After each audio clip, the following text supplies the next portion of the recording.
really excited about this workshop because you have two options that you can kind of start from. And it doesn't even have to be a postcard. It could be an actual physical card that has, two ends.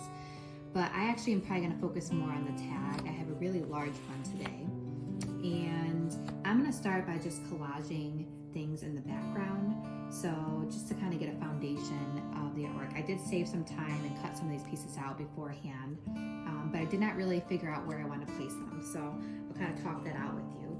So I did grab some pieces of paper that I like the patterns and designs, and I like that ripped look. So I'm going to incorporate that into this piece. And because all these are pretty thin pieces, I'm going to end up using just a glue stick to kind of piece some of them together.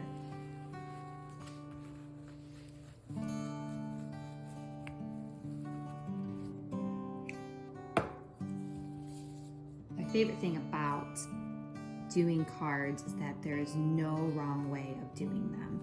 And often I do recommend kind of placing things onto your paper before you start gluing down. That way you have an idea of what you want it to look like in the end. I always enjoy a layered look, so that's what I'm kind of shooting for today. And again, I kind of only slightly thought this out today. So hopefully what I had planned ends up coming through. I do recommend having, less is more. So when you don't know, sometimes if things are too planned out, you don't get to enjoy some of those mistakes and those surprises that come up. It really can make a difference in your artwork. So allow yourself to play, experiment, and try different things.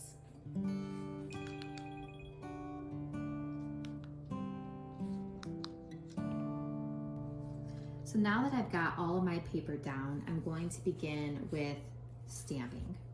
So first you're gonna want a stamp pad. I decided to use black and some type of stamp that you want to use. And let's see, I don't know which way, I'm gonna do it this way.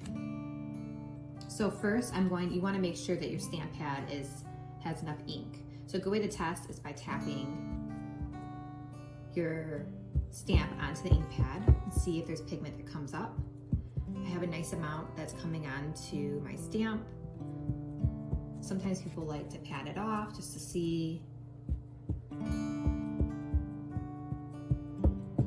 So stamps are a great way to add a design or something, an object onto your paper wherever you'd like it to be. So I'm gonna put mine right here, push hard.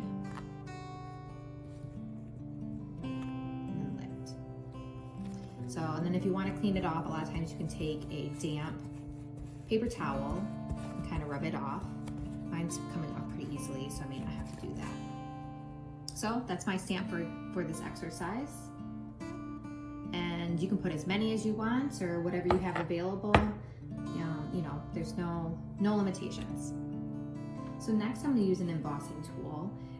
There are a lot of different things that you can do, but I'm going to keep this exercise pretty simple. And I'm actually going to use a stamp as my embossing.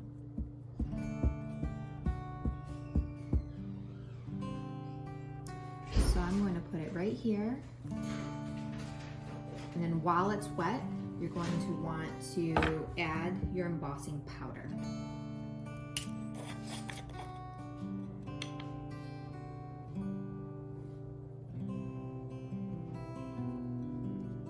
The embossing powder is going to stick to the surface that is wet.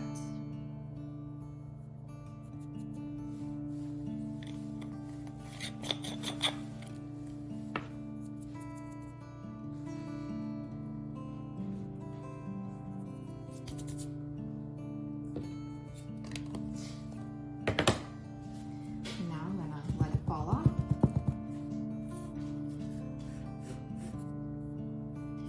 This is when you can get some type of heating tool to adhere the embossing medium.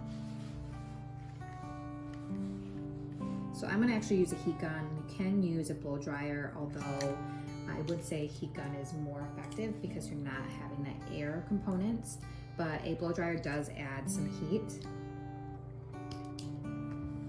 Plug mine in.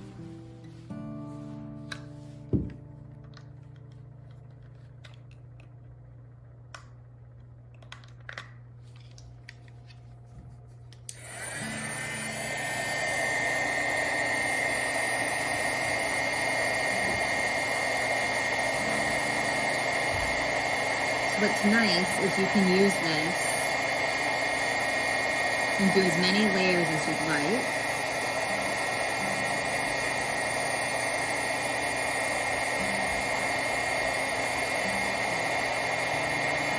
To thicken the material.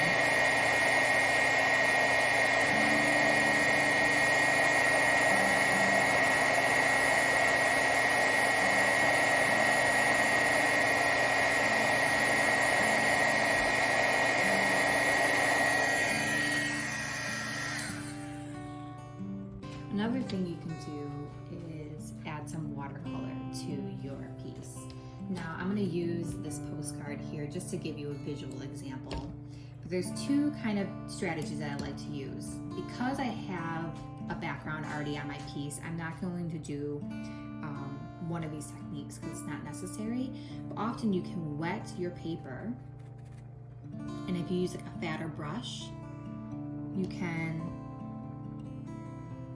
kind of let certain colors and pigments blend in with one another, and it really makes some beautiful designs.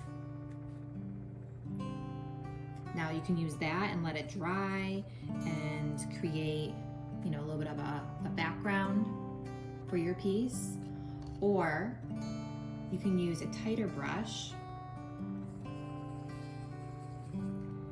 and make different lines and markings on your artworks. So for this piece, I'm actually going to just use the tight brush and just add some features into the artwork.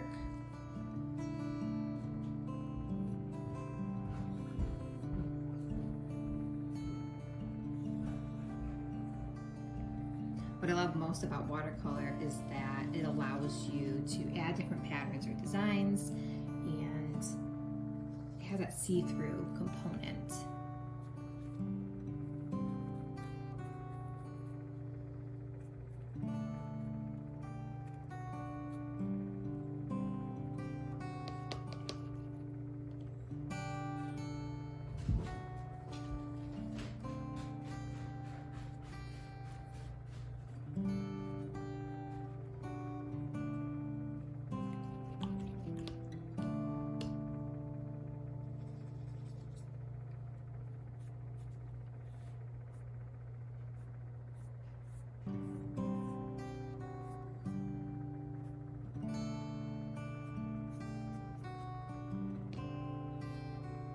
The last step is that if there's anything else that you want to add to your piece, whether it's glitter or stickers or even like 3D objects, I have here some, you know, different objects that I could place on. I haven't decided if I'm going to yet, but what's nice is you can kind of place them around and see what it looks like.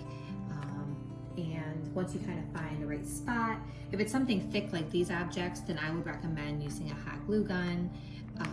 But there are different things that you can do for your piece. Just add a little bit of a variety.